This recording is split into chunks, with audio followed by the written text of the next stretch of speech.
Saben, Dragon Ball es de esos animes que no necesitan presentación. En la actualidad, Dragon Ball es popular, pero a comparación a sus años dorados, es prácticamente nada. Este video nació a una serie de TikToks que me salieron hace mucho tiempo, diciendo cosas como Dragon Ball solo es popular fuera de Japón y que para Japón es un cero a la izquierda, o cosas como que Naruto y One Piece tienen un legado mucho más grande que él. Sí, esa misma cara la puse yo, y después me metí a los comentarios y me sorprendí todavía más, por el simple hecho de que la discusión abordaba que casi cualquier anime tenía más peso que Dragon Ball, y que este último solamente se hizo más popular después de las películas y Super. Para esas fechas, para que se den una idea, aún no se sabía nada de Daima, pero estoy seguro que si hubiera estado en esas fechas, el comentario hubiera sido el mismo. Y me di cuenta que Dragon Ball se ha infravalorado, no porque se hayan olvidado de él, es obvio que no, sino que su propio legado ha ayudado a que otros animes se globalizaran. Dragon Ball no fue el primero, pero sí el que tuvo más relevancia de todos. Solo para hacer un recuento de la historia del anime de este lado del charco, vamos a una pequeña explicación.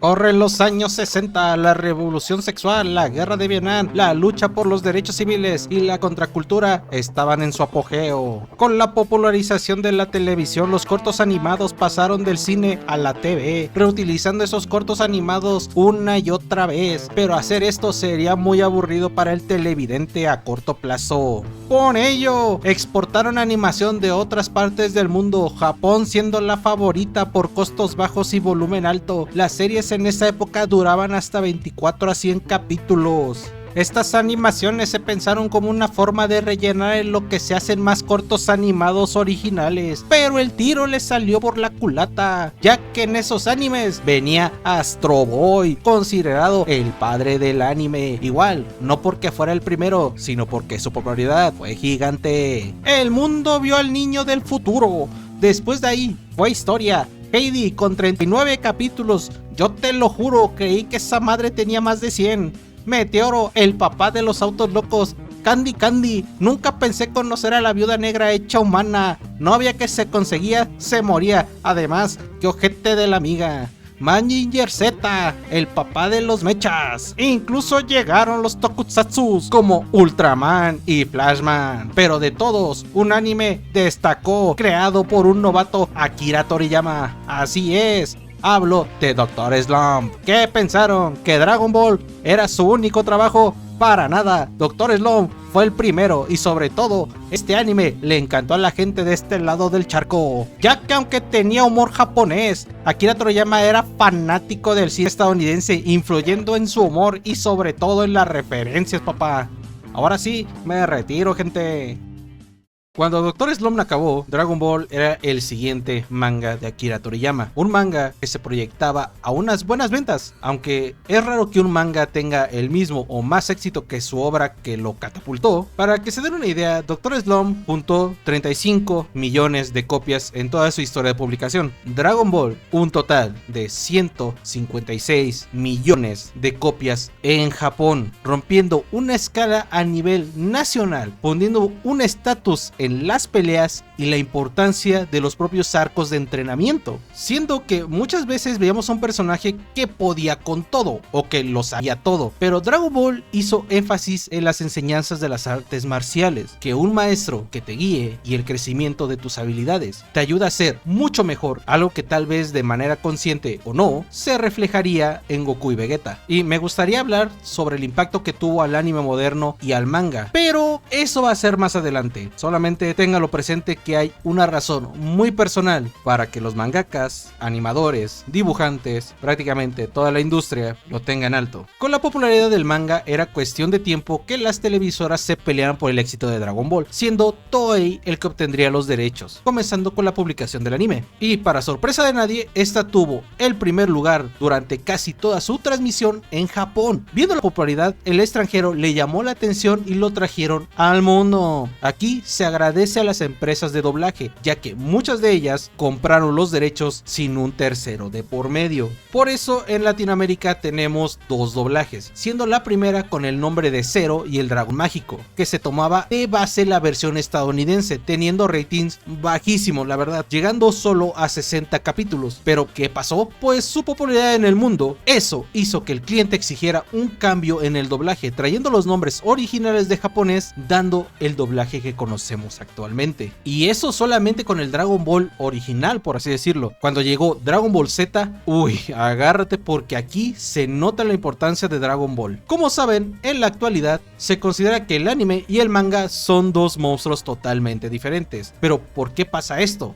Muchos dicen que porque Toei hacía lo que quería, siendo extraño, ya que Dragon Ball base está bien adaptado, claro, con su relleno correspondiente. Pero entonces, ¿qué pasó? Pues bueno, Toei no quería perder esta mina de oro, así que le pidió a Akira que le diera spoilers de la obra. Akira se negó a eso, así que optó por darle los borradores de lo que estaba planeando en formato de guión y bocetos. Por eso muchas cosas no calzaban con el manga, porque eran diálogos al aire, sin un contexto detallado o en el mejor de los casos con un boceto que ayudaba a saber poses o ubicaciones, así adelantando trabajo.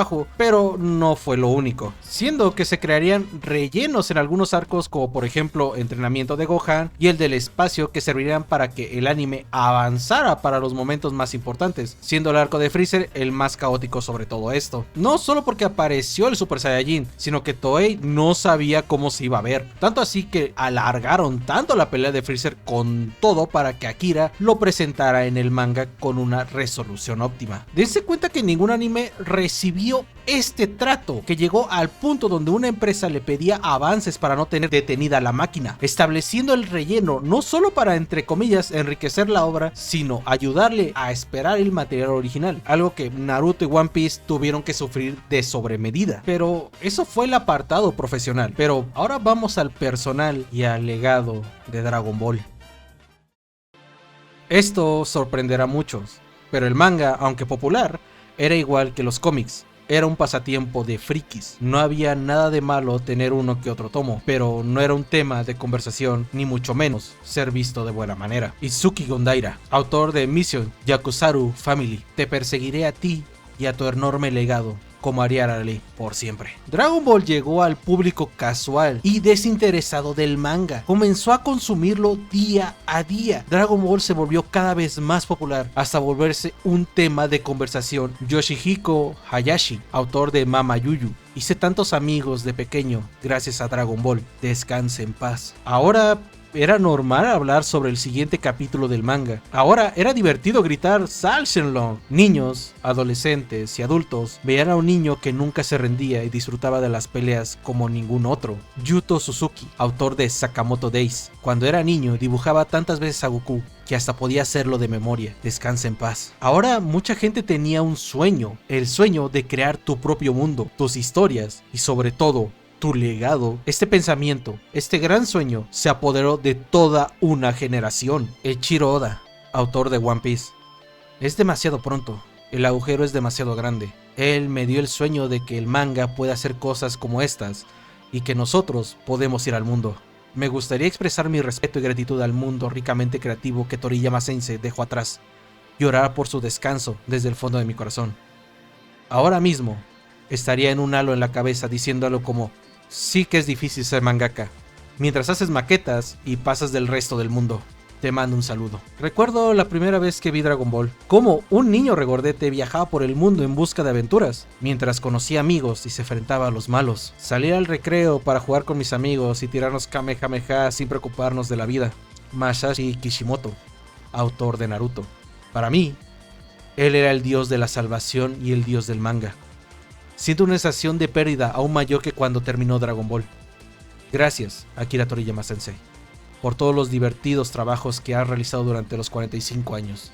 Y muchas gracias por tu arduo trabajo. Muchos artistas, mangakas, animadores, escritores, personas que crecieron con su obra, sintieron el golpe terrible al enterarse que el 1 de marzo del 2024, el maestro Akira Toriyama se despedía del mundo. Una persona que nunca conocimos, nos hizo sentir melancólicos. Nunca cruzamos una sola palabra con él, pero nos dio muchos consejos. Nunca lo vimos en persona, pero sabíamos quién era y qué había hecho. Creó un personaje que creció con nosotros, de niño a adolescente a adulto. Lo vimos morir, superar sus límites. Vimos su entrenamiento, ser padre, abuelo, llegar a la fase 4 2 veces, llegar al nivel de los dioses, salvar el planeta y al universo. Akira Toriyama y Dragon Ball es el más grande porque normalizó, inspiró y sobre todo entretuvo al mundo entero. Cada día esperabas un nuevo capítulo. Vimos cómo un niño salía al mundo en una fantástica aventura. Vimos la desesperación al ver a su mejor amigo morir.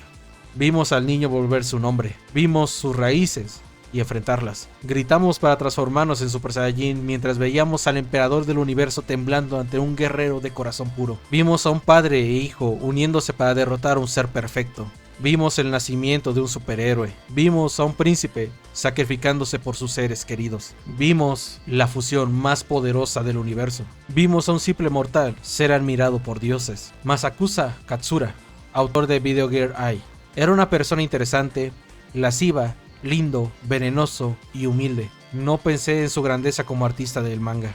Es su personalidad, por eso sigo pensando en él más como un amigo. Realmente lamento no haber llamado después de que me enviases un correo electrónico. Vimos la vida y obra de una persona que solo quería contar su historia a su manera, incluso si eso volvía loco a todo el mundo. Yujiro Ori, diseñador de los juegos de Dragon Quest.